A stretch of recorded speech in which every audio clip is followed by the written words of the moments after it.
আসসালামু আলাইকুম। যেহেতু ঈদের ছুটিতে আছি আমরা সবাই, সো এই যে আমাদের গ্রুপ, সো আমরা আসছি নদীর পাড়ে। এখানে দেখেন কি সুন্দর মাছ ধরার নৌকা থেকে জাল পরিষ্কার করা হচ্ছে। হয়তো বা তারা মাছ ধরে আনার পরে এই জালটা পরিষ্কার করে তারপরে আবার হয়তো নদীতে নামবে। যাই হোক, আমরা আসছি এই নদীর পাড়। আর এখন আমরা আসছি মূলত নদীতে গোসল করার জন্য। তবে আমরা ক্রিকেট বল, ব্যাট নিয়ে এসেছি, সাথে কিছু খাবার দাবার লাইক শসা, গাজর, টমেটো, তেঁতুল, এগুলো দিয়ে আমরা একটি মানে সালাতের মতো করে বানিয়ে খাবো। আর হ্যাঁ, তার আগে অবশ্যই আমরা ক্রিকেট খেলবো। ওই যে ক্রিকেট ব্যাট আছে হাতে, দেখতে পাচ্ছেন। তো ক্রিকেট খেলবো, তারপরে ওগুলো খাওয়া দাওয়া করবো, গোসল করব, অনেক মজা করব ইনশাল্লাহ। সো ভিডিওটা দেখতে থাকুন এবং সাথেই থাকুন। এতে আমরা কোথায় চলে আসছি, এখানে এই কাদা পানির ভিতরে এখন নামতে হবে। এই যে আবির এখানে নেমে গেছে অলরেডি। এখানে আছে দেওয়ান মোহাম্মদ তপু, জুতা হাতে রেখে দিয়েছে। কোথায় আমি না, আমার কাঁধে নেওয়া লাগবে না, এমনি যেতে পারবো।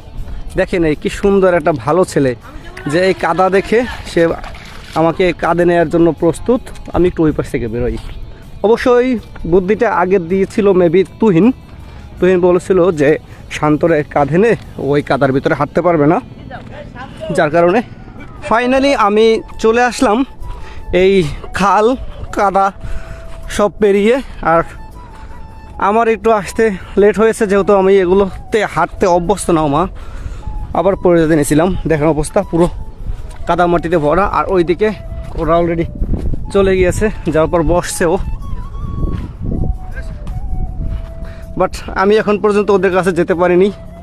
এখান থেকে উঠবো কীভাবে সেটা ভাবতেছি, এবং সেরকম একটা পরিস্থিতি বিবেচনা করে আমার উঠতে হবে, যাতে আমি খুব ভালোভাবে উঠতে পারি এখান থেকে। আমরা এমন একটি জায়গা আসছি, দেখেন জায়গাটা কি সুন্দর। এই যে পাশে বড় এক দিঘি আছে, আর চারপাশে এই দিঘিটা বাঁধানো।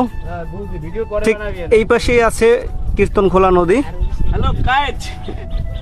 আর কীর্তনখোলা নদীর ঠিক এই পাড়েই আমরা এখানে বসে আছি। আমরা চলে আসছি। আর ওই যে আমার বন্ধু রাকিব, ওগুলো গিয়েছিল ধোয়ার জন্য, তো ওর ধোয়া হয়ে গেছে, ও চলে আসতেছে। কাটাকাটি পর্ব চলতেছে। তো এখানে মাহির ইসলাম আবির, সে শশা কাটতেছে। ভাইয়া তোমার শশা কাটার ওয়াও। আর এখানে আছে দেওয়ান মাহমুদ তপু, যে পিএস কাটা পারদর্শী, কারণ বাসায় নাকি তার ওয়াইফ তারে দিয়ে এই পিএস কাটাকাটি করায় অনেক। আরও কি কাটায় সেটা আমরা না বলি এখানে। আমার বাসা তো রেস্টুরেন্ট।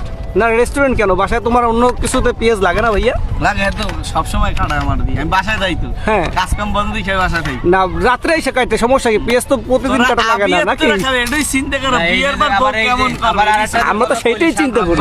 এখানে আছে আমার হাতে তেঁতুল আছে, আর এখানে অলমোস্ট কাটা শেষ হয়ে গেছে। এখানে আমরা কিছুটা পোড়া মরিচ দিয়ে এটা জাস্ট দেখছি কেমন লাগে। আর এখানে পেঁয়াজ আছে, টমেটো আছে, আর একটু পরেই আমাদের একটা মাখামাখি হয়ে যাবে। আমাদের বানানো ছালাটা এতটা সুস্বাদু এবং মজাদার হয়েছে, সেটা আমাদের বন্ধুদের এই যে হাত চাটাচাটি দেখলেই আপনারা বুঝতে পারবেন যে কতটা মজাদার এবং সুস্বাদু হয়েছে।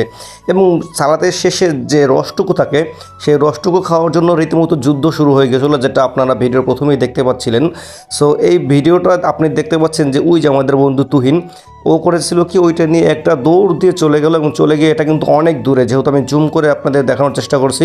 তো একবার এক দৌড় দিয়ে চলে গেছিলো। তারপর আবার তপু আবার যখন ওর পিছু নিচ্ছিল, দেন ও আবার ওখান থেকে উঠে আবার অনেক দূরে চলে গিয়ে একা একা খেতে যাচ্ছিলো।